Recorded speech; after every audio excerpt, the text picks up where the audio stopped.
Now, if they had put a black person in there and they did the same ad, would they be talking about eugenics? Probably Why not. are we talking about eugenics? I think the ad's set up to do what it's going to do, and I think it is a stretch that people are reaching.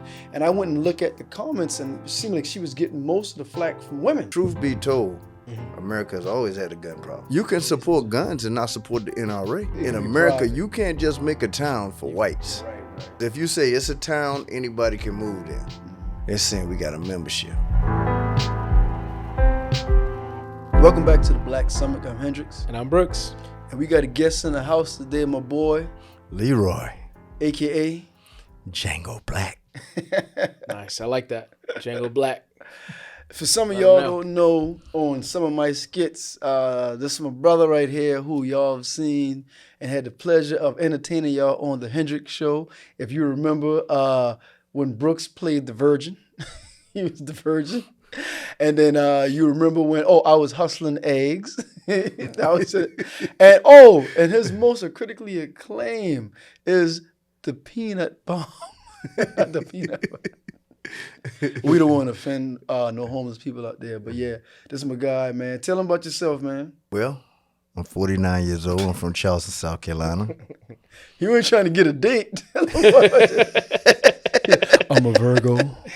I love long walks on the beach. No, this message you good. I love fried chicken.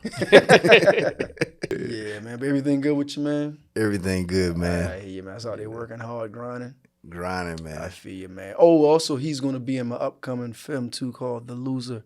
So he's going to be playing a character named Henry, Big Buff Henry. So y'all just be on the lookout for that. Ladies, Yeah. we going to make sure he oiled up real good. Y'all back there talking about me? All right. Well, let's get into some topics. Yeah, let's do it. Today we're going to be talking about the shooting that occurred in New York. We'll be getting a little bit of an update about that. Tragic. Yeah. And we'll also be talking about a lot of white things today. We're going to be talking about a white-only town, and we'll be getting into the Sydney Sweeney ad. I know a lot of people want to hear about that. Yes. Her talking about jeans and selling jeans. And then we're also going to talk about Hulk Hogan. We didn't get a chance to discuss this. A lot has happened in the past week, so we actually missed this story. He actually passed away the next day after we did that. I had to sneeze, y'all. That's going in because I was talking. I know. My bad. All right. Before we get started, I just want to say thank you to all the new followers and subscribers on the channel. We really appreciate you guys being a part of this community, the Black Summit podcast. Me and Hendrix have been trying to doing this for almost 2 years now. So it's been a journey. So It's been almost 2? I thought it was it's over 2. Oh, it's over 2. Yeah, it is right? over Yeah, 2. yeah. But So yeah, we been here sacrificing ourselves for you. yeah. We doing this for you. So appreciate you guys being on this journey with us. So, all right. Well, let's start off with the shooting that occurred in New York. I actually have a video that I'm going to play. All right. This is from CBS Morning News. Mass shooting here in New York City. Police say a gunman walked right into the lobby of an office building and opened fire. 4 people are dead, including an NYPD officer. You can see the suspect here carrying a military-style rifle. Police say he had a history of mental health issues. And something that's raising questions, he also had a concealed firearms permit that the Las Vegas police released yesterday. We know the gunman entered this 44-story skyscraper yesterday. It's a prominent building. It houses several companies like Blackstone, one of the biggest investment firms in the world, and it is the headquarters of the NFL. And this morning we're learning that one of the people shot is an NFL employee. He is in stable condition in the hospital. All right. And I also want to play this. This is from ABC News. This gives us a little bit of an update about who he was, and he actually had a note. So we'll play this clip now. Also learning a little bit more about the shooter's potential motive. A note was found on his body. It was multiple pages, made many references to the NFL and the brain disease CTE that comes from playing contact sports like football. Mayor Adams saying on television this morning that it's believed the shooter was trying to go to the NFL offices but ended up taking the wrong elevator bank, ending up on the 33rd floor, where he ultimately took one life there and then his own. Will any more about the suspect himself in terms of background or planning for this attack? Well, we know that he was a 27-year-old and had a history of mental health issues in the Las Vegas, Nevada area. We believe that he drove here from there over the course of the preceding days. He was in New Jersey just a couple hours before driving over to New York, where he parked his car right on Park Avenue, and in that car found extra ammunition and among other things. We still can't confirm that he was certainly going to target the NFL because of the CTE issue, but everything found in that note and everything surrounding that suggests that he came here for a reason, Diane. Also learning. All right. Well, there you have it. So, yeah, just want to get you guys' thoughts on this shooting and, yeah, what you think. Personally, it's disheartening because we keep playing this game. Oh, we need universal background checks. We need the bottom line is this dude was able to get a gun. He was able to go in there. We've been having more mass shootings than we've had days in a year. It's ridiculous. Politicians need to stop worrying about the check and start putting something together to stop people from buying all these rifles, all these assault weapons. If you like to shoot, go to the range. Guns are to kill. Guns are not, yeah, you can have fun with them, but guns are made to kill. And if you put the gun in the wrong person's hands, it's going to be catastrophic, man. Yeah, so true. What do you think? Yeah, you know, I totally agree. You know, they said he had a grievance with the NFL, right? So he had a grievance with the NFL. That brother had to have been pretty pissed to drive all the way from Las Vegas all the way to New York and still be upset. I agree. You know, if I was mad, by the time I get halfway, I probably ain't mad no more. You know what I'm saying? Yeah. I ain't mad no more. And then I saw on CNN, he was walking, holding the AK, just casually walking up there. And nobody is alerted. Nobody's saying, hey, man, why is this dude walking around with an AK? Yeah. No police stopping him. But you can stop me for nothing. A busted tail light or a tag light. You can stop me for that.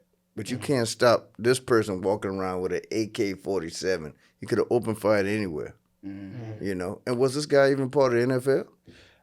I heard that he was. They said he was in the NFL. At least I heard on CNN. He was. That's why he had a grievance, and that's what they're saying. It might have been not concussion protocol, but it may have been what they said in what does he call it? NET or something like that. CTE. Yeah. Which is a type of which what they say they're going to do is with the autopsy. They're going to take the brain and they're going to take the brain and scan it. And weigh it out. So they're going to do that to see if that was the case. I never even heard that brother about him being in the NFL or anything like that. You ever heard of him? I've never heard of him. His name is Shane Devon. And so I've never heard of him. And he looks never seen him on anything. I don't know. He looks to be black and Asian. Maybe it could either be Filipino, black and Filipino, or at least he looks to be African American and Asian or whatever. Well, yeah, that's how he looks to be. But I mean, I don't know. Yeah, go ahead. You know, this is the thing that gets me. Now, in America, we get real emotional about issues, right? And I'm gonna preface my statements by saying that I don't want anybody to get hurt. Yeah. I don't want anybody to hurt themselves. But if you have a grievance with somebody to the point where you want to kill them, and you're going to kill yourself anyway after, why don't you prevent that by going to see a counselor or something, or take yourself out? Don't put other people in jeopardy.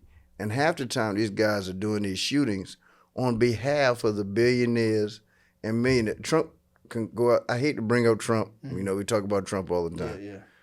He can go out there and say something. Oh, they got pedophiles over there at 7-Eleven or Spinks right now. Y'all need to go there. And these fools will go there. They don't have no in the basement. Ain't no basements. Ain't no basement where you at. What you talking about? Like the dude did Pizzagate. Dude, how can you be so stupid? While these rich folks sit home, and I don't have a problem with rich folk. Okay, I want you to see you prosper as much as you can. But stop listening to these people. These people aren't leaders or they're people that's looking for their own monetary gain. Stop listening to them, man.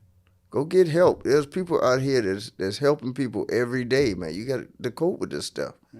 You know, I don't want to seem insensitive because I understand there are mental issues. We got to find a happy medium here because people dying for no reason. Yeah. You know?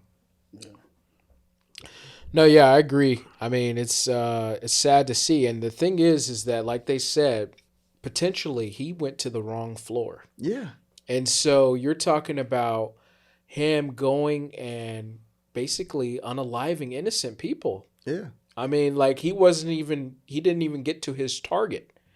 Right. And it's senseless and it's absolutely appalling that something like that can happen where you can just walk around. I've seen the picture, the gun right on the side of him, walking up and just like, oh yeah, I can just take some people out right quick. You know, I mean, it's crazy what you can get away with. And I think, unfortunately, it's going to take a different generation of people, you know, getting in to change these laws, you know? And that's the truth of the matter is that nothing's going to change until, you know, people who know what's going on, people who aren't a part of the old guard, so to speak, are in power enough to actually make changes. These are sensible changes.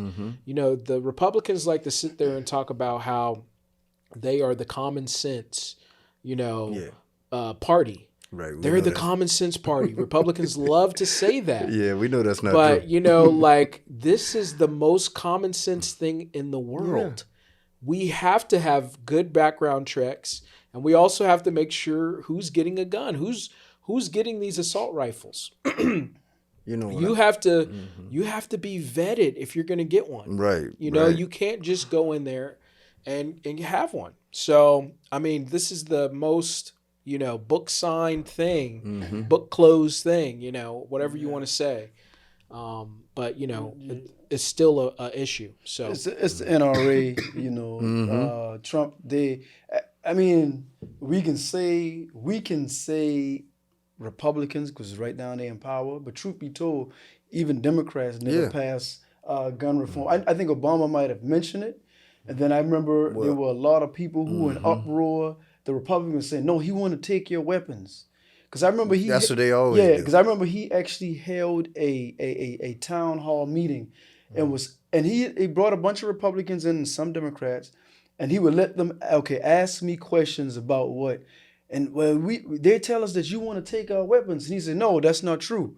I like what you said. I want to have sensible background checks for those who are dealing with any type of mental illness, that they shouldn't be allowed to possess a firearm because of things like this, you know, and it seems like they would harm others really before they harm themselves.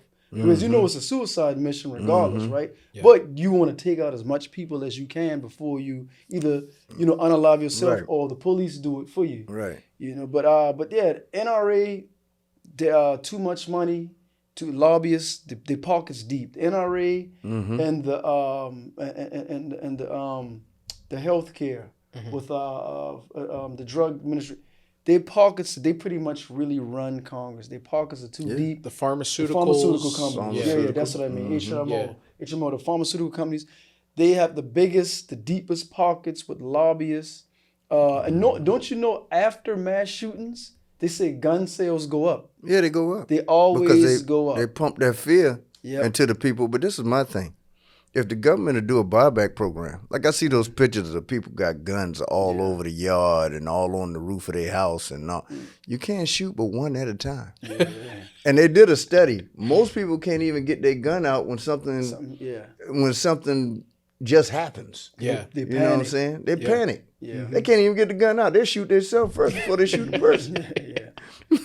And I'm not against guns. I'm an avid gun owner, but I'm also ex-military too, but that's not to say that some military people like my brother here, he's ex-military as well.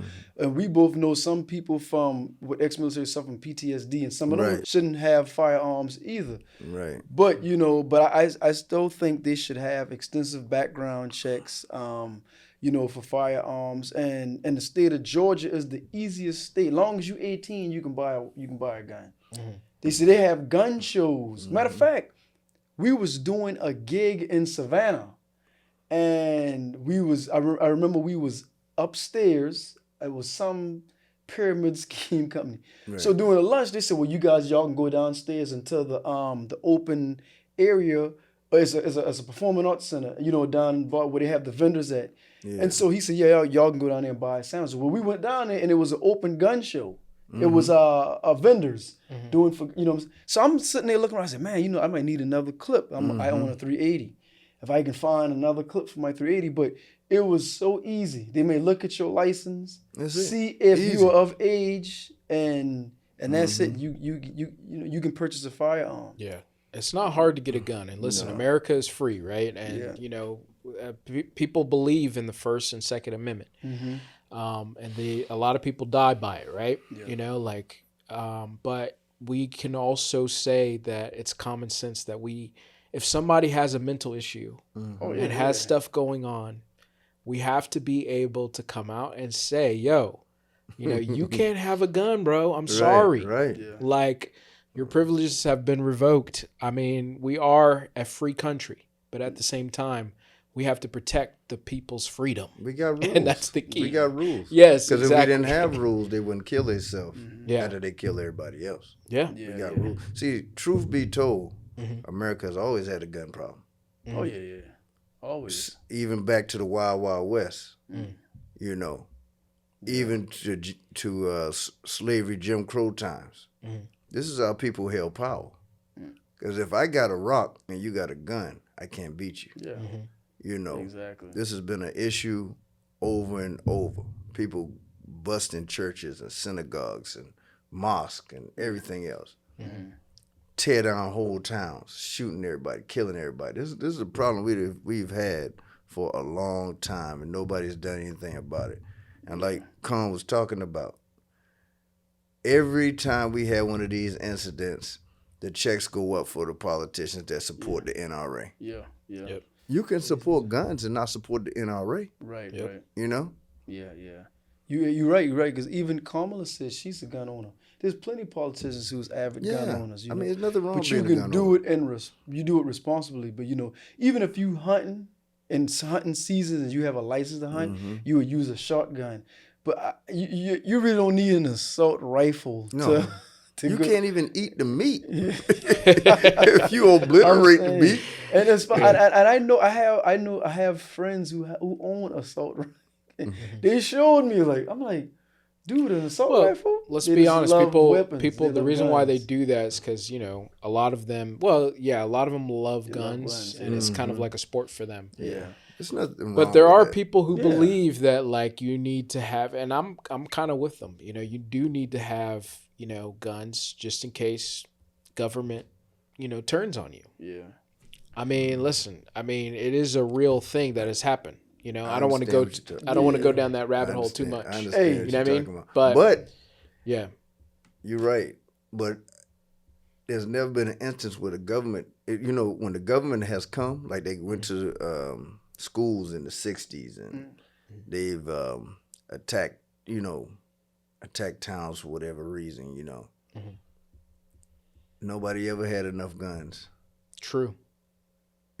Or was ready to battle the government. We got to figure out something we can put on paper that will deter them. You know. Yeah. They stockpile. You know.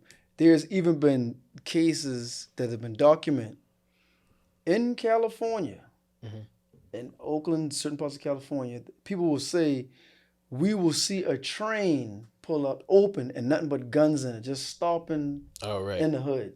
Or we'll see or they would find like a big crate just dumped off and going, just guns pile up. I've heard people actually been saying that this especially happened in California in the 80s a lot. and stuff like that, you know. And it's always in the, in impoverished areas, of course, where they force a lot of blacks and Hispanics to be. And I've heard things about this. I'm not saying I don't know, but I've heard people actually say this. But they do the same. They do the same stuff to poor whites. But see, they brainwash them. They act like, oh man, I'm here for you. Blah blah blah. And they dealing with the same issues that the black folk, the Hispanic folk, the Indian folk, all these other nationalities dealing with. But they don't realize. I mean, all these other ethnicities deal with. But they make them think, I'm here for you. For whatever reason, because they don't have enough education, or they don't have enough, if they're not informed enough. Oh yeah. They don't realize they're being used also. Oh yeah. You know? The one I won't thing say about that all of them, but you know, most of them. The poor ones, they make them think you get inspired one day to be like me because you're white, you know. But hey, but real quick before we move on, real quick. About issue with guns. Remember, like we used to talk about mass school shootings. Yeah. There was one incident, I think it was during Trump's first administration, right? He was saying, remember they were saying maybe if the teacher had a gun, this can be prevented. So people were in uproar. They said, so you think the answer to guns is to put more guns? What do y'all think about that? They're saying teachers should be armed with a gun. Well, most of those studies that they've done have been in the classroom, but they've had somebody run in. They didn't, they go through these drills. Yeah, and probably 7 to 8 times out of 10, they didn't even get the weapon out fast enough. Gotcha. You know, and you're kind of helpless when you're in the classroom because all the doors are open. You can't lock the doors because it's a violation. Yeah. You know, fire code. Yeah, fire code violation. Somebody can just run in there. They're gonna get at least one classroom, which Yeah. But the problem we have is when you got people like MTG and some of these other politicians going in talking about, even before they were politicians, talking about, oh, that's a false flag. What sensible parent is going to lie about their child being killed? That's some of the most insensitive rhetoric I've ever heard. Until it happened to one of their kids. Then all of a sudden we're going to need to do something. Which the way they act, I don't even know if they would care if something happened to one of their kids. I think the check would be more, because they seem like they brainwashed some of them, you know. Not all of them, some of them, you know.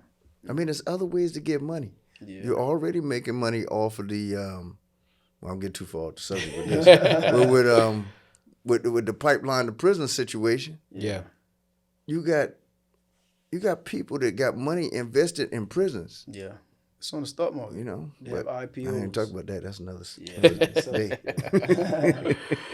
All right, well let's move on here.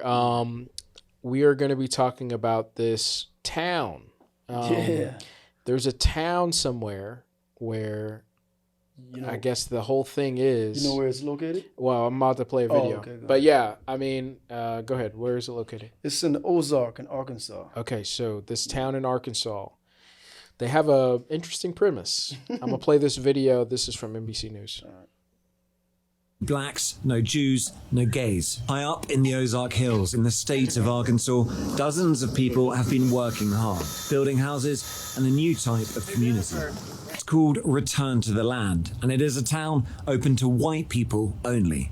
They are millennials and Gen Z, and this is a new update of age-old prejudice. What we've done here is establish a place where we have control over who our neighbors are and that is just for the sake of preserving, our culture. And that culture, effectively, we're saying this is a white culture, a whites-only place. White American culture. But what this sounds like is bringing back segregation. Is that a fair assessment? It's free association. So we're not trying to keep other people down. This is a small settlement in the middle of the Ozarks. But they are being kept out, even if... you don't let everyone into your home. Around 40 people. All right. So that's basically what's going on. What are y'all's thoughts on this? And then we'll talk about it. Go ahead. I'm like this. If you don't want me, I'm not gonna come in your house. Yeah. And see, the way they're doing it is smart. Mm-hmm. Although ignorant, smart. They're doing it as a membership. Mm-hmm. So you can't So really, it in can be America, private. you can't just make a town for whites. Right. Mm-hmm. Because if you say it's a town, anybody can move there. Mm-hmm. They're saying we got a membership. They got about 40 people living there. Yeah. They got 100 of other members. Mm-hmm. I guess they're going to try to get in themselves. Hey, if they want to be independent, first of all, no black people want to live up there in the Ozark anyway. Right. We don't want to live up there, man. You can't get the Chick-fil-A up there, we can't go to nice restaurants up there and stuff like that. I'm not saying that's all we about. Yeah. There's nothing intellectual going on up there. Hell, you can look at them and tell. Hey, so let me ask you, what is white American culture? What did that look like? What is that? Have you ever heard of white culture? What is that? Look at the look on your faces. What is it? I mean, I think white culture is kind of like American culture. And then when you go further, it's really just a bunch of cultures mixed into one, right? Mm-hmm. And so that's what I really think of whenever people talk about white culture. It's kind of like they take a little bit from this over here and they take a little bit of that over there. But also, I've really, when it comes down to it at the end, even though they like all these different cultures and they're influenced by all these other cultures, it's really just them hating on all those cultures eventually. That's what it gets down to. So when you look at it that way, that's what I think. That's what you think. What do you think? To me, white culture, Go ahead. going to back what Brooks was saying, they are adaptable people. Mm-hmm. They adapt to what's around them. If we're going to define white culture. So in other words, you saying they like grits or white rice? That's right. If They you soak put the up- cheese in the put grits, whatever- they soak it up. Whatever flavors. If it's dance, if it's whatever. Now I will say, No, and then some of them can't dance now. Come on now. I will give them one thing. Mm-hmm. They're willing to do anything to, some people would call advance, push, pillage. They'll do anything they can in order to achieve success. I like pillage. That's a good term. I like pillage. Some of us, black folk are ultra talented. Mm-hmm. Black folk, we good business people, but white folk are willing to push in any direction, whether negative or positive, in order to achieve a goal. Yeah. So judging from what you guys have just stated, Okay. and you all said similar things, Mm-hmm. it sounds like to me, in reality, really, they culture is no culture. When it says bar none, if you got to take from other people, you really have no culture. Like I said, they're willing to put their heart on the floor in order to, even as ice cold as it may feel. Yeah. We are more communal, right? Yeah.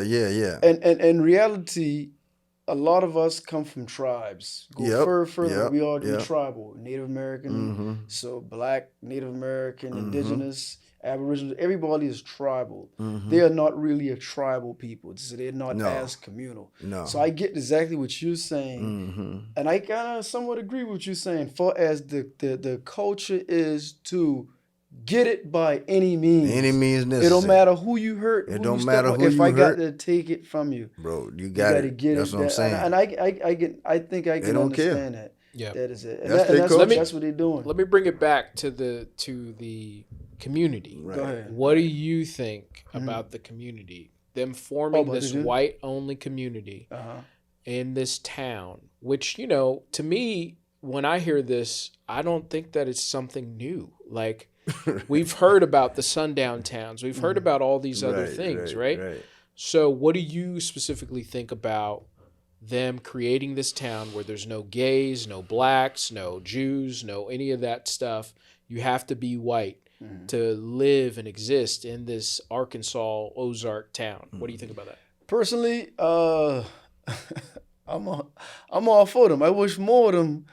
At least we know who they are, right? Right. If it's safe to say, I guess it's safe to say that is a racial thing, right? It's part of racism, right? Yeah. So at least one thing is they showing you who they are. They're showing you what. There's an old saying: when a person tell you who they are, believe them. Exactly. Don't think, oh, well, they say that, but no. That's they who mean they it. are. That's what's in your heart. That's who you are. I wish more would do that and go far, very far, and leave everybody else alone. That's rather who all want to be communal, whether it be black, indigenous, white, whomever, who all want to live in harmony. I wish more of them would go off and do your own thing and just go off the grid and go live and do your. I totally have no problem with it. Make more. I guess what they calling that? They're not calling that a reservation. What do they call it? I don't know. Yeah, I don't know what they're calling. He said, a town. what did he say? Is it a town? His settlement. A settlement. It's a settlement. But actually, it's just like a club that got a membership. Right. That's and they're doing it private, you know. But I mean, like, I feel like these have existed for a long time. Yeah, they already. You know, there's so many places where man. I feel like even though we may be invited, we're not welcome. Yeah. And they're usually all white, right? Mm-hmm. So, I mean, like, for me, this is something that I feel like has already existed. And these guys are just calling it out so they can get more attention. Yeah, that's or to get more people into their club, like you're talking about. Yeah. And so, I mean, I think it's weird that they're trying to call it out, but they're also, like, telling you who they are and what they're doing. Right. So, you know, listen, I mean, I wish there was more stuff like this for black people so they could feel like they were welcome in a certain place, you know? I feel like it's always existed for white people. Not that I want black people and white people to, you know, listen, I've got friends who are all types of different, you know, nationalities and of different cultures and stuff like that. But, you know, I guess it's nice. I know that's kind of crazy to say, but to go somewhere where you're welcomed, you know? And so I wish we had a black community like that. If blacks people do something like that, I know I wouldn't want to be a part of something like that only where it's only black people and your settlement and there's no other people. I want to get both of you guys' opinion. Yeah. When we start with you, if black people did that, what do you think would happen? What would outcry be? What do you think would happen? Will they even let them even do that, or will the government step in on, you know, rather be local? Say if black had that settlement in Arkansas, would it be local government or would it be federal? Would Trump don't want no DEI. That's a DEI settlement. I don't know what they're doing. You know what I'm saying? This government may run up in there. You know, so? the reason I say that, I say it because he was talking about getting rid of African American museums and getting rid of different history points for blacks and whatever. Yeah. But to be honest, they got 40 people there. They got members or whatever. You can't get 5 people in the room to agree about nothing. So, you know, you're going to have some of them that they're going to have a problem with. You know, if you put 100 of us in the room, 100 men in the room, let's just say men, I don't even put a color on it. Half of us ain't going to get along. Yeah. Half of us we're not going to be able to accomplish what we want to accomplish. So, you know, hey, listen, they want to have a group. They want to do that. Yeah. Now, you putting it out there. Yeah. What you don't realize is most people are not going to put their face on that. That's why you have 100 members that are unknown. Yeah. They'll go to work every day. Mm-hmm. They'll come and say, "Hey, Brooks, how's it going, buddy?" Yeah. Like, "Hey, Hendrix, man, that was one great thing you did there, man. I really like you." Mm-hmm. Yeah, how's the membership going? Yeah. They're not going. Because it's not cool to be outwardly racist. No, you know. You look at the election. Yeah. All them talking about they want to go vote for Donald Trump. Mm. And guess what they did when they got to the booth? Nobody know who you vote for when you go in the booth. Yeah. They voted for Donald Trump. Yeah. Which is not surprising. Right. America has always been a country of racism, xenophobia, chauvinistic characteristics. Mm-hmm. Always had issues with gays. Yeah. I mean, this since the beginning of time. This since Pharaoh, So, and America has a disdain for blacks. The Hispanics are catching it now. Mm-hmm. And they always tend to come back to their favorite minority. Yeah. Us blacks. Yeah. Mm-hmm. Look at my black over there. Yeah. They always come back to us, Mm-hmm. But, at the end of the day, we got freedom. There are negative things in freedom. Mm-hmm. There are positive things. Mm. Yeah. As long as they keep us out of their group, it won't be no negative on that side. Right. It's a kind of a positive that they going set adrift on memory bliss and rolling out. Yeah. I've never really had an opinion about white people because I grew up in a time when it was the time when people were like, "Oh, I don't see color," and people think of that as very problematic, and I understand, and I agree with some of that stuff when people talk about that. I don't see color. But that's the time that I grew up on. And it seemed like, there wasn't that much strife between the races for one time in history. There wasn't that much going on. At least for me, a kid growing up in California, being around all types of different people, never having an issue with anybody, and always getting along with people. And I had, white best friends. I've had Mexican best friends. I've had all kinds of different friends and different people that have always been around. And so I've never had this racial issue.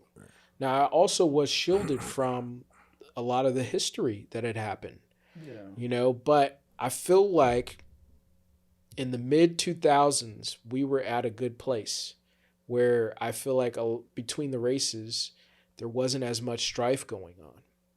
And I almost long for that when I'm living in today's world because I feel like there's too much, racial strife going on. Let's just call it what it is. I mean, and I think that a lot of it's due to social media and different things that are happening. And it's causing this rift in between people. And now people feel like they have to not only separate, but now they want to come out and say it. Yeah. And these aren't old people. I could see if this was like, people in their, 80s, but these are Gen Z kids. These are millennial kids who are talking about they want to make their own place to separate from everybody.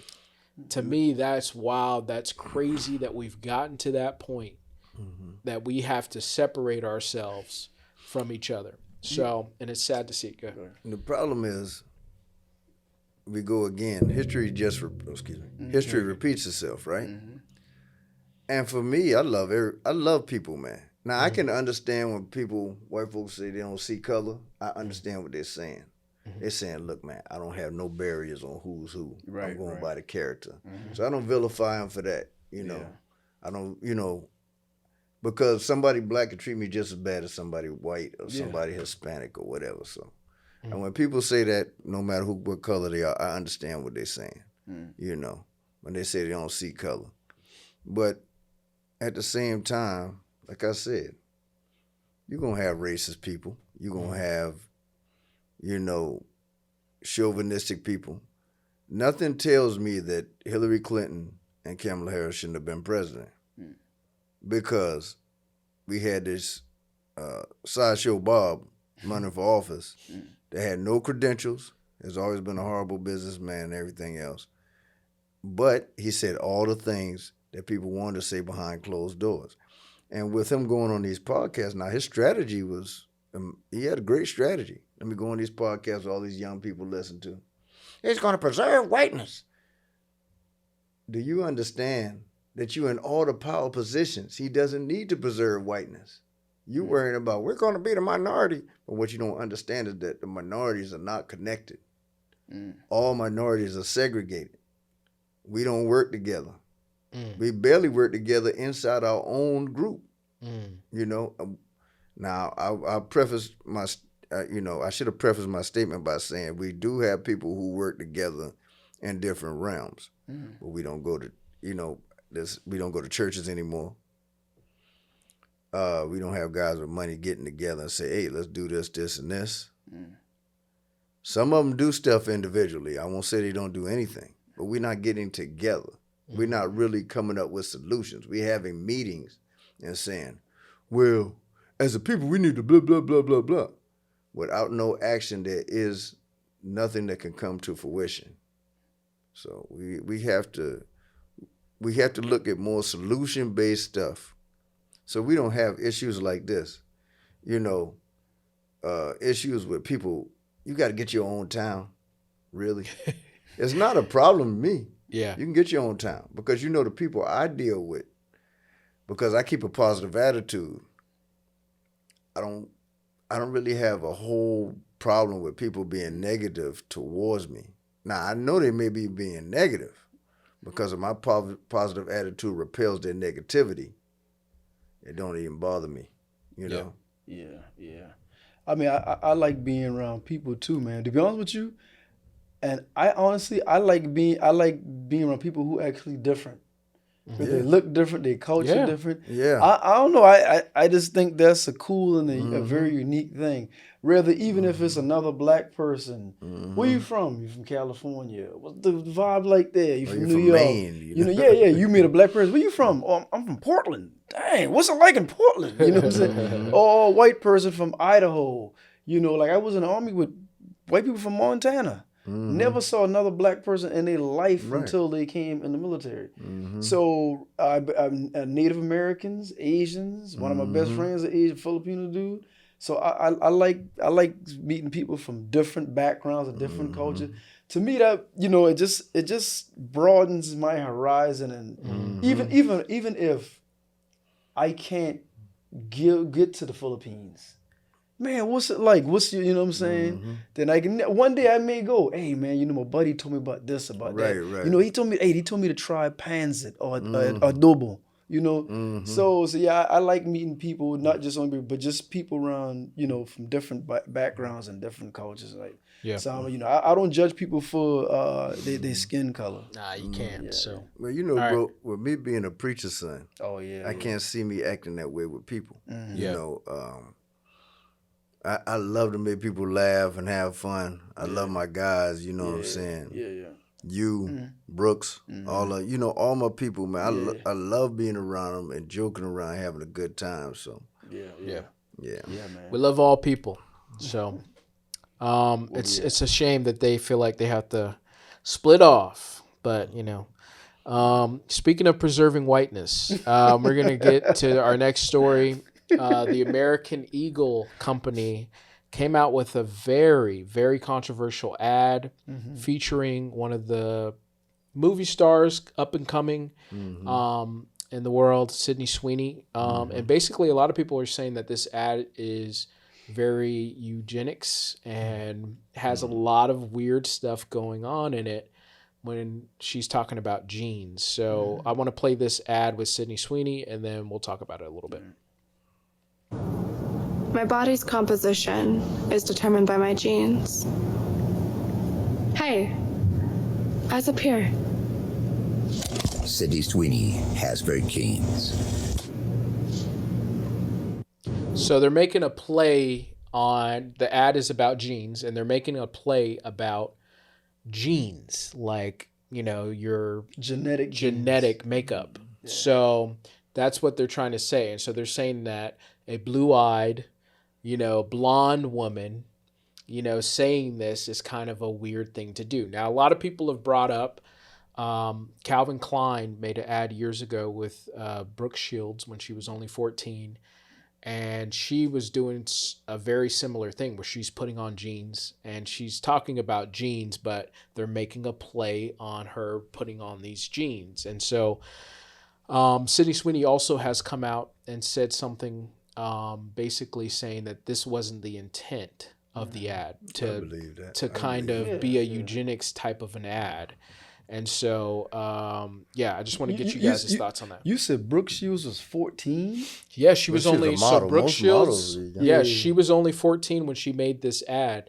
You know, she was really, really young coming up when a bunch of weird stuff was happening. She was being overly like sexualized, and a lot of people had a problem with that. And, you know, it was kind of weird at the time, but her mom was signing her up for that stuff. Well, you know, and she a model. And that was a different time from the late 70s to the 80s. Yeah. Remember when she had that movie with the Blue Lagoon?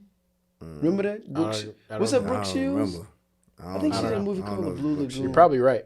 But yeah, go ahead. What were you about to say about that?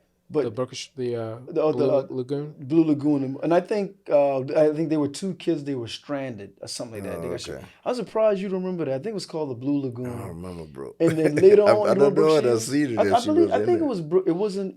Was it? Am I correct? Or am I wrong? I'm looking it up right now, but yeah.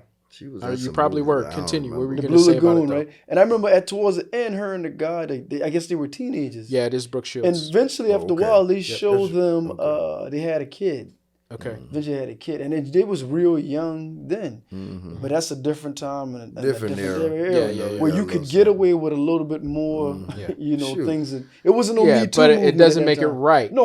So, I never said. I'm right. not saying it was right, but but it wasn't as frowned upon as it would be now. But go ahead. You know, social media can reach a little bit. Yeah, okay. I think so. We can't make everything. I think they reach racial joint. They talking about jeans. She putting the jeans on, right? I can't blame her for doing it. Now, if they had put a black person in there and they did the same ad, or they put a Hispanic in there and they did the same ad, would they be talking about eugenics? Probably Why not. are we talking about eugenics? Probably not. That was like, just like we said, that was a time with Brooke Shields and stuff in those movies, those 70s movies, having those high school girls in there topless and all kind of stuff like that. That's not right, but eras are different, you know. But there's a little sect of social media. They I call them the unit. They be looking for something wrong. Did they say something? Oh yeah, that's what I thought. I'm like, come on, man. We reaching too far. Yeah. The bottom line is, are you gonna buy the jeans? Or you're not going to buy the jeans. Are the jeans going to be comfortable? Are you going to be able to sleep in the jeans? Because you might be on a long trip, might have to sleep in the car. I'm just joking. But you know what I'm saying. Like, man, don't reach so far sometimes. No, I feel that. I feel that. I mean, I think a lot of people are looking at it as, her, and you have to understand her past a little bit too, because like she had a birthday party and she took a lot of pictures with like her family, and some of her family had on like Make America Great Again hats, but it was like Make 60 Great Again, because it was somebody's birthday and they were celebrating that. And then they were talking a little bit about how like in some of the pictures, like her family had on like Blue Lives Matter type of memorabilia, which is so talking about the cops. I think that's mainly why a lot of people. What'd you say? Talking about what? But you know what? Yeah. But that's who's to say that's her views, right? Exactly. Look, man, we got people. Exactly. We got some people in our families that were avid Trump supporters and voted for Trump. Yeah. Oh, he's going to change this. He's going to do that. Oh yeah. That's their right. That's their privilege. That's the part of being free. Yeah. Yeah. We don't like it. But we knew it was a bad decision. Right. But they have a right to do it. Yeah. I agree, man. I think it's a stretch. I think the ad actually, because it's a play on words. And I think the ad accomplished what they set out to do. Now we talking about their jeans. What is American Eagle? American Eagle. American Eagle, and they got a spot in the outlet. American Eagle, they got spot now. I mean, granted, I never wore their jeans, and no, nothing against them. I wore a couple of shirts from them back in the day. Some people did, little American muscle Eagle. shirts. But I think the ad's set up to do what it's going to do, and I think it is a stretch that people are reaching. And I went and looked at the comments, and it seemed like she was getting most of the flack from women. Yeah, a lot of women was like, of course the dudes was looking at the cleavage. That's what she said up here. So I thought the ad was very clever for what they did, and American Eagle, if y'all want to throw some money our way and sponsor us, we'll wear your attire on camera. Yeah, we're gonna get canceled for that. No, I'm scared. But yeah, I think they're stretching. I really do. I mean, I think so too. And here's the thing: I brought up how, of her past. A lot of people don't really like that. She has a family that's potentially racist. And like you said, we all have family that voted for Trump and stuff like that, and we probably have friends. We just don't know that our friends voted for Trump, and it's so, I think it's one of those things where this girl, a lot of people are mad. A lot of women specifically are mad that she got famous, basically off of her body. Yeah. And she doesn't really pander. To women. And most of the stars that they like pander towards women, but she panders more towards men. She's had number of different like ads similar to this where she's doing some kind of soap that has like her bath water mixed into it, which is weird. But so she kind of panders to men in that way. But specifically this ad, I think that the ad is weird. When I watch it, I'm like, that's a little weird. But learning the context of, okay, this is something that they're making a play off of the Brooke Shields thing. I don't think that it was really about her. I think it's just about them trying to emulate other art that had come out at the time. Yeah. And so I don't put this on Sydney Sweeney. Listen, I've been watching her before she was even famous, before anybody knew who she was. I watched her in the Quentin Tarantino movie. Right. I watched her in season 1 of Euphoria. She was in she was in all of Euphoria. She was in Once Upon a Time in Hollywood with Quentin Tarantino. Oh, okay, I saw that. And it was an early version of her. Yeah. But I mean, like season 1 of Euphoria was amazing, and nobody really talked about her. And she was dating. It wasn't till season 2. She was dating a black guy. Yeah. And nobody said nothing. Nobody said anything. She was dating. And so season 2, though, that's when she kind of blew up because she just kind of was going full frontal, basically, and that's when everybody started talking about her. And again, because she didn't pander to females, a lot of them hate her, and they've been anything she does, any little thing she does, yet.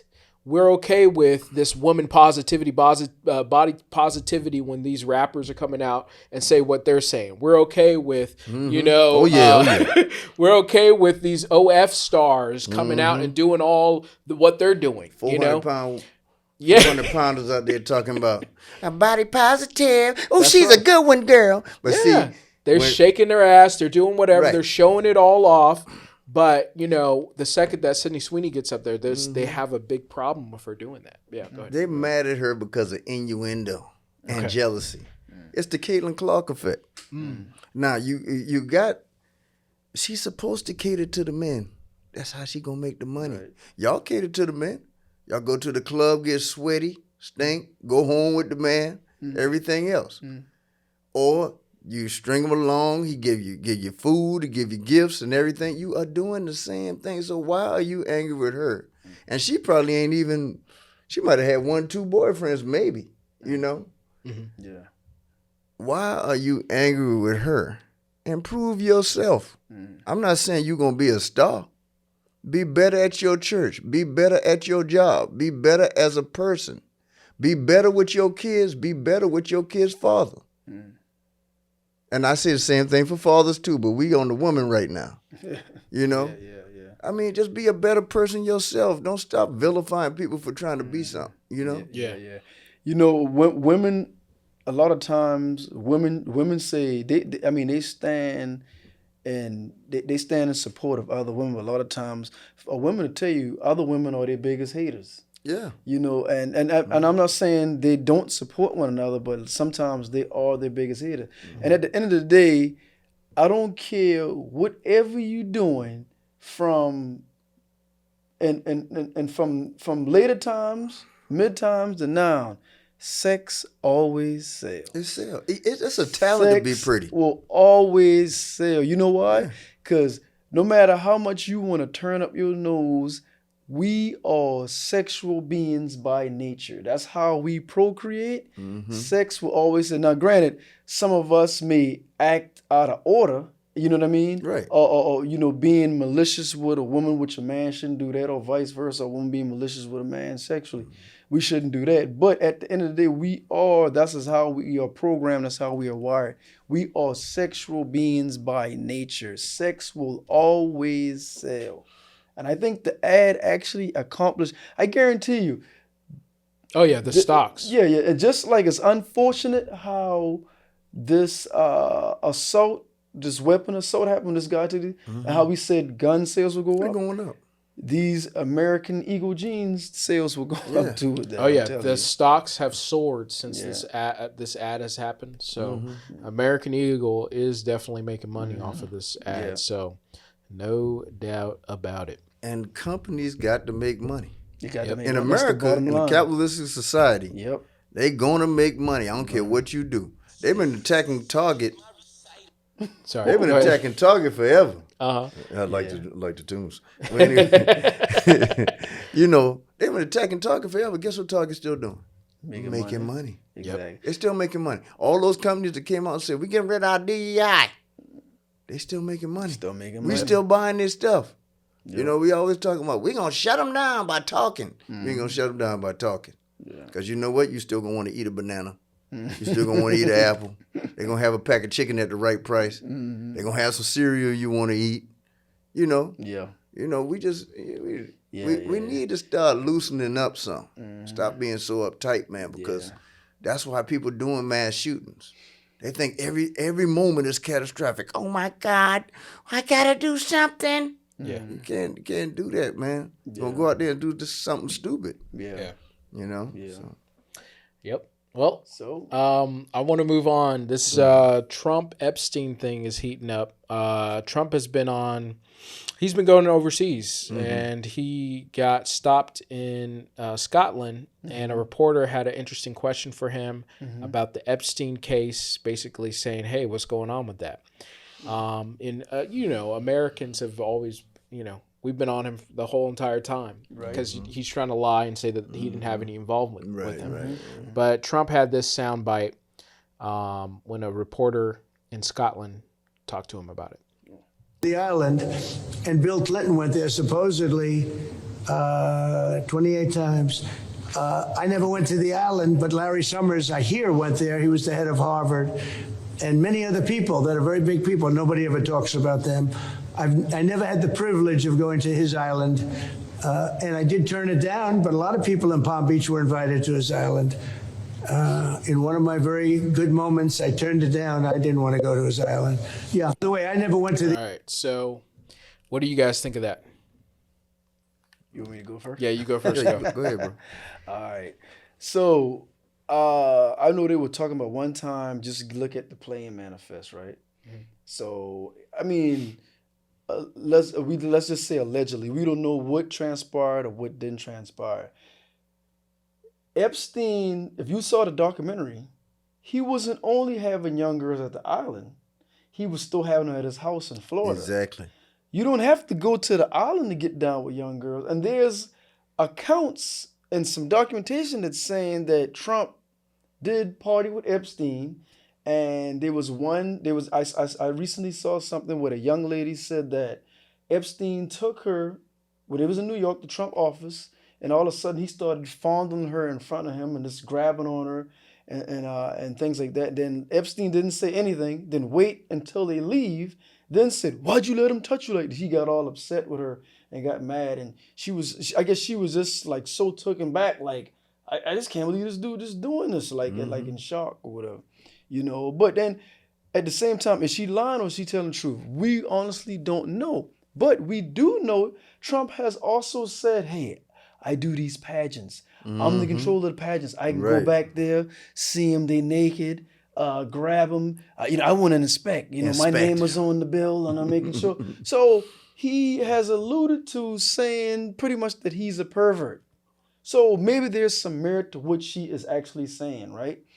You don't have to go to the island and mess with young women. You can go to his house and do the same thing. I think that he is on the list. I think we know that he's on the list and he's deflecting.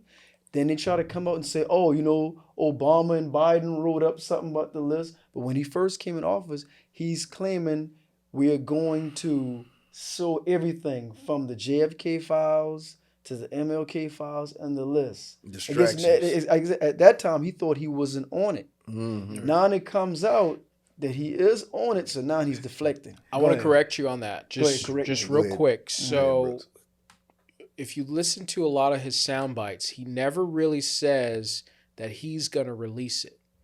Now, his administration, the people like Pam Bondi, the people like Kash Patel, the people like the Secret Service guy, I can't think of his name. Was it Dan Bongino? Yes, exactly.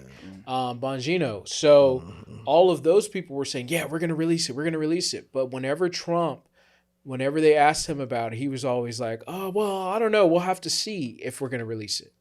So he never wanted to release it.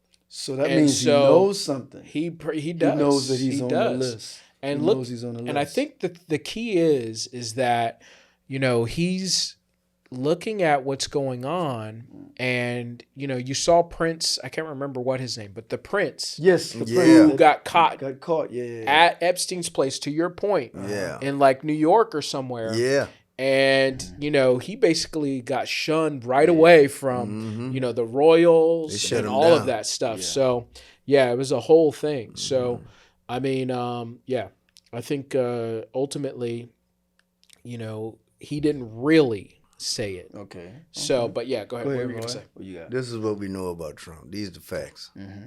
He was friends with a child predator, close friends, for 10 years. We know that there's a deposition out there where the girl said Trump tried to bust in the room in our office. And Epstein said, no, not her. Yours is in the other room. We know that. Trump know he on that list.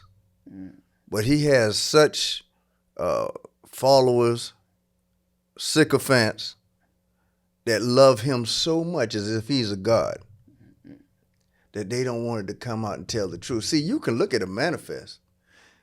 Epstein had parties. He was a businessman. He was a billionaire. He had parties at his, at the what they so-called Epstein Island. Yeah. But see, Trump dealt with him in New York.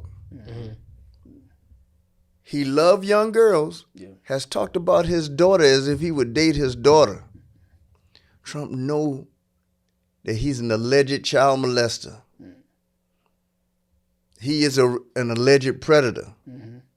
Personally, for me, what my opinion says that he is a predator, and it's deeper than what we think. I think, you have a lot of people on the manifest. They took trips out to the island. This guy's a businessman. This guy had a lot of connections. A groundskeeper on that documentary said he ain't never seen Bill Clinton do nothing. Now, I don't know if Bill Clinton did anything, but the man said he ain't never seen him stay around there and do nothing with no little girls. That don't even seem like Bill Clinton M.O. Because Bill Clinton has always got caught dealing with older women. See, these guys have a pattern. They tell you. And you know what? Nobody else has to say anything. Listen to every one of those Howard Stern interviews that Trump did. And I guarantee you, y'all go listen to those Howard Stern interviews. I listened to them live when they happened. I know Trump's a predator. Yeah. In my opinion. And we'll say alleged predator. Alleged, yeah. He's definitely on that list. He's definitely on it. Go ahead. Bro, I don't want to cut you off. One more thing. Go ahead. Ivanka Trump, Ghislaine Maxwell were friends. They said Ghislaine Maxwell, they'd be riding in the car. She would jump out the car, to go get a little girl number. Oh yeah. Absolutely. And you know that what the gimmick was. Oh, we gonna give you $200-300, right? Right. Especially if you homeless or you don't have nothing, you'll run away even better. You would run away even better. I thought I'd make sure I ain't too loud. If you would run away even better, right? Mm-hmm. And go ahead and give him a massage. Mm-hmm. And it starts with this. Then he works his way down to, his private part, genital area. He said that's normally how he groomed all the females. And he said, yeah, they might give me like $200, $300 or something like that. And that was the MO. But yeah, you're right. She would jump out the car and bring women for him. Now they're saying something about that. You brought her up. I saw, Chuck Schumer saying that, I think it was Chuck Schumer that said, correct me if I'm wrong, that he was fearful. He don't know, Trump might try to she's fearful for her life because she's in prison, right? Mm-hmm. He might give her immunity if she does not say anything about him being on the list. That's why they went to talk. Mm-hmm. In my opinion, that's why they went to talk to her. Because they basically going to try to give her immunity. Yep. But that immunity means nothing in New York. Yeah. That immunity is for Florida. That immunity it doesn't mean anything. Yeah. Okay, and even if you grant her that, but I saw another thing on Midas Touch, and they were talking about how Ghislaine Maxwell got them backed in the corner. Yeah, because she hold all the cards. She really does. She really does, and she said Epstein knew he had a chance of getting off because of the agreement they had down in Florida. Yeah. So now that puts them in a bound. That puts them in a bind. Yeah. First of all, if nothing happened, why am I in jail for 20 years? Yeah. Yes. But that puts them in a bind because that says, why is Epstein dead? Or did he actually even kill himself? Yep. Nah, nobody believes she got him in a bind right now. She got him in a bind. They need her. I'm surprised that she's still alive. I really am shocked she's still alive. I know. I am shocked she is. Yeah, and I think I don't think she'll get a pardon, but I think she'll definitely get a lower sentence. Because here's the thing. I think not only the Republicans, but also the Democrats kind of want to hear what happened now because they want to get Trump. And so with them trying to get Trump, they're going to try to help in this situation as well. And so really it's just a bad situation that, the Trump administration brought on themselves because they wanted to sit there and talk about it and wave it around in people's face like, oh, we have it here. These are the Epstein files. We're going to release them. And then I guess they saw something that they, they weren't supposed to see. Bro. And then all of a sudden, you see them come out, Dan Bongino, sitting there.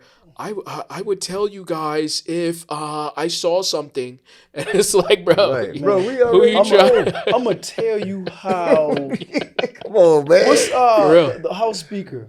What's his name? Oh, you talking about Mike Johnson? Mike Johnson. Oh, Mike Johnson. Mike Johnson, the House Speaker. Yeah.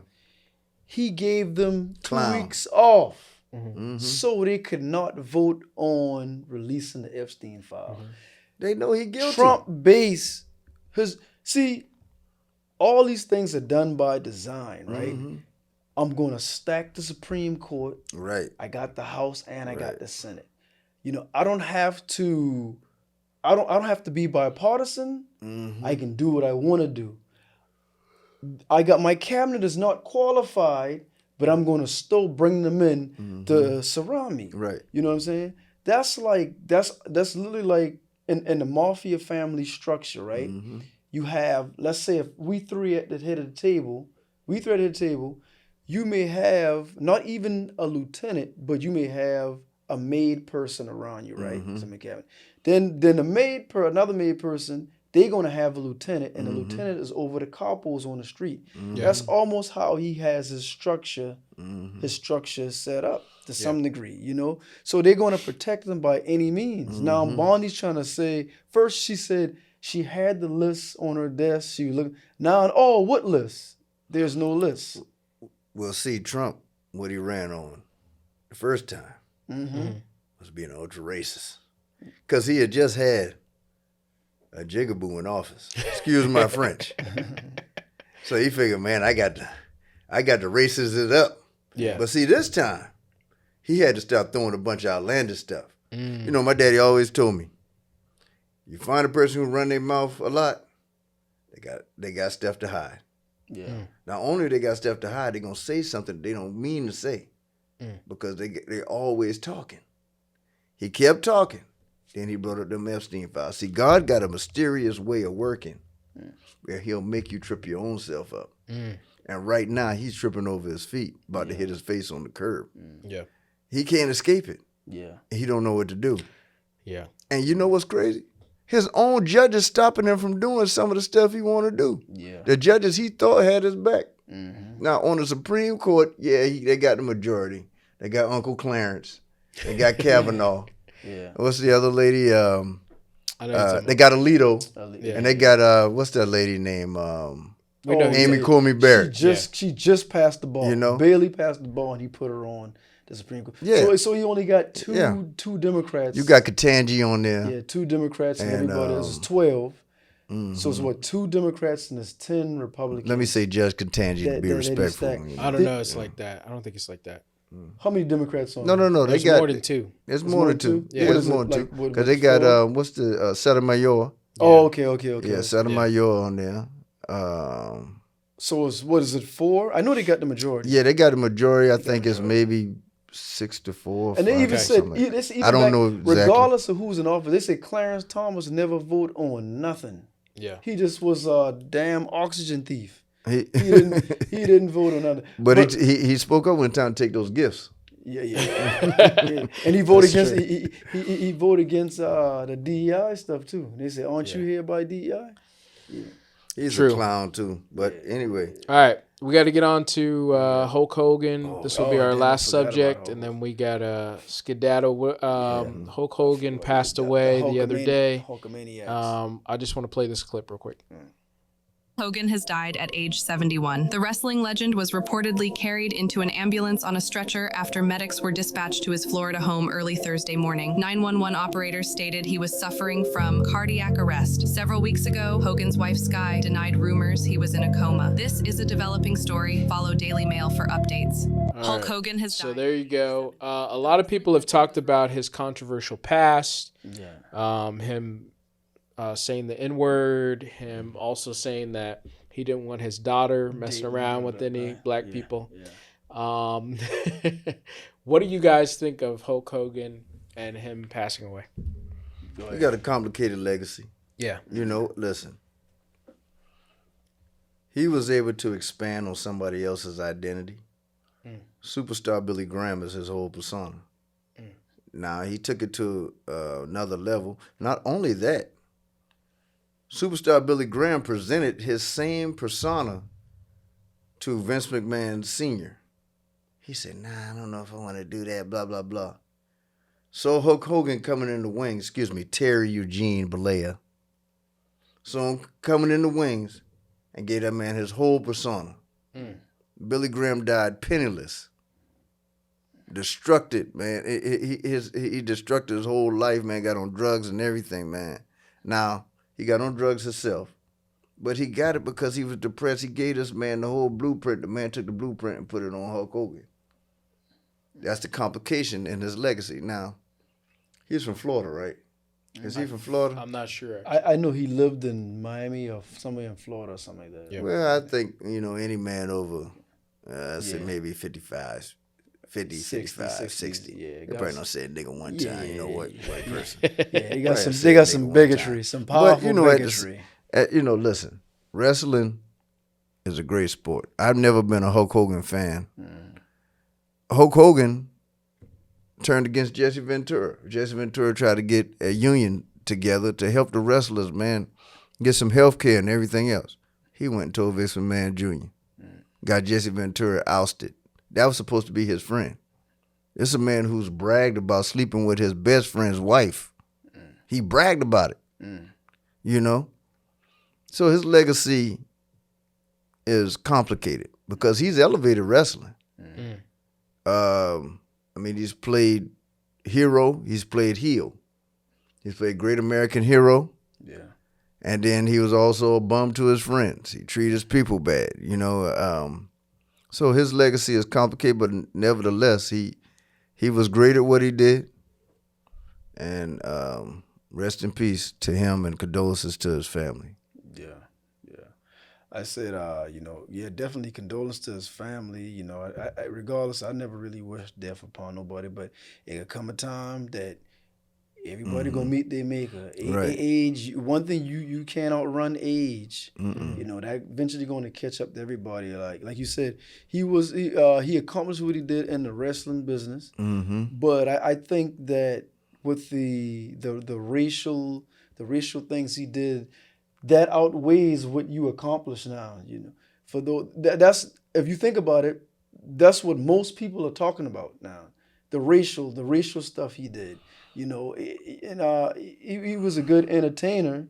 Remember, he even was on Rocky. Yep. He was a good entertainer. And look, man, Mr. T and them was friends. I don't mean to cut you off. Yeah, go ahead. But Mr. T and them was friends with him. Yeah. Cut me off. Nah, this one ain't going. Yeah.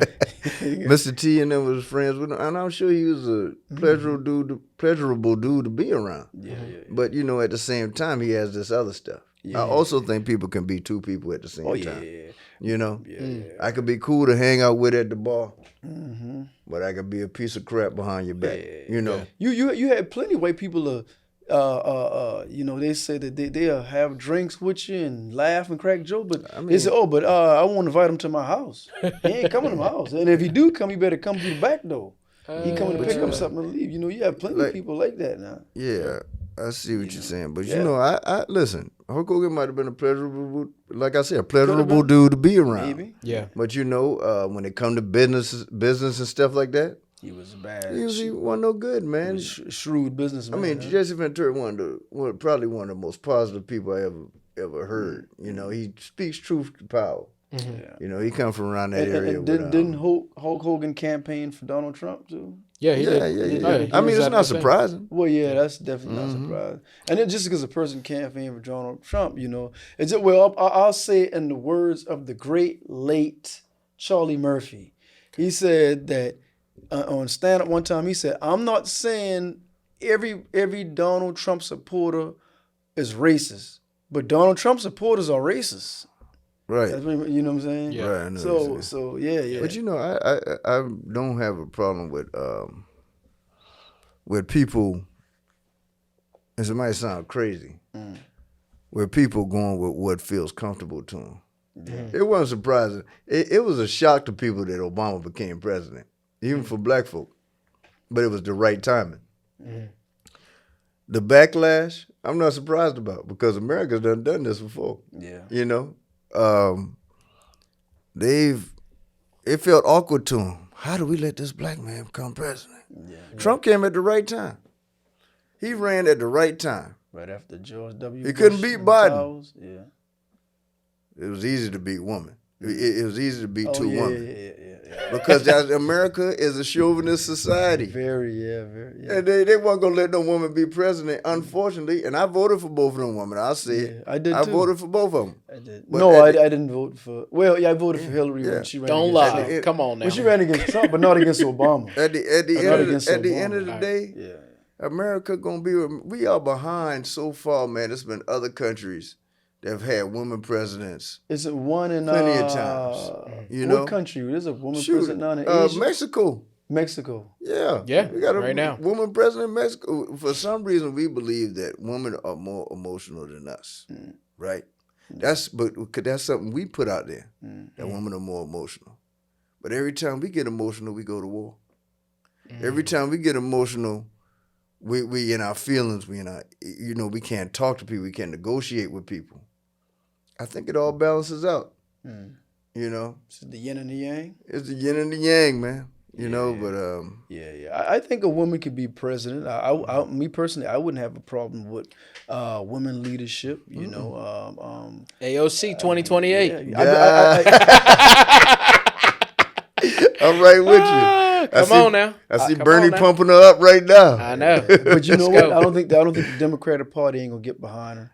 That's what it is. I don't think they won't get because behind it's the her. establishment. the They're so establishment. stupid. They'll never They won't get it. behind. They're so it. stupid. What they should have done, instead of making Biden look feeble, what they should have done was pump Biden up, show all his accomplishments, show everything. He was doing a lot of good stuff. This is not being biased. I'm an independent. But I have not independently gone Republican side. Yeah. Because I don't see nobody over there that's worth anything. Yeah. You know. Unless if you wealthy. Yeah. That's the only way you're gonna benefit. Yeah. You. Regardless if you're white or black, if you're they, wealthy. Like I said, they should have pumped his accomplishments, got him in office when he couldn't, when he got weak or maybe got cancer or whatever, couldn't do it no more. Kamala could have took over. This is how we would have kept this genius. And I'm saying that to be nice. This genius out of office. Well, you know, even with that, we gotta go. The money, 20, the money went away. They stopped giving money. That's when he finally stepped down. And then, when soon as Kamala stepped in, then it was a rejuvenated energy. How you raise $80 million in what it was 2 days or something like that, something record breaking. You know, so the money flooded in at that time, but. You know, I think Elon and Trump did something with the election. But let's be that's a 70 foot. Let me just say man, this. You can't kill the podcast, man. I'm gonna end it on this. They had over $2 or $3 billion on her side, and they ended up, being in debt. So where did that money come from? You talking about Kamala? They ended up in debt. Anyways, and they did a podcast. Anyways, we got to go. But once again, I'm Brooks. I'm Hendrix and Leroy, aka Django Black. Hey, tell the audience how to get in touch with you, man. If you want them to follow you and things like that, man.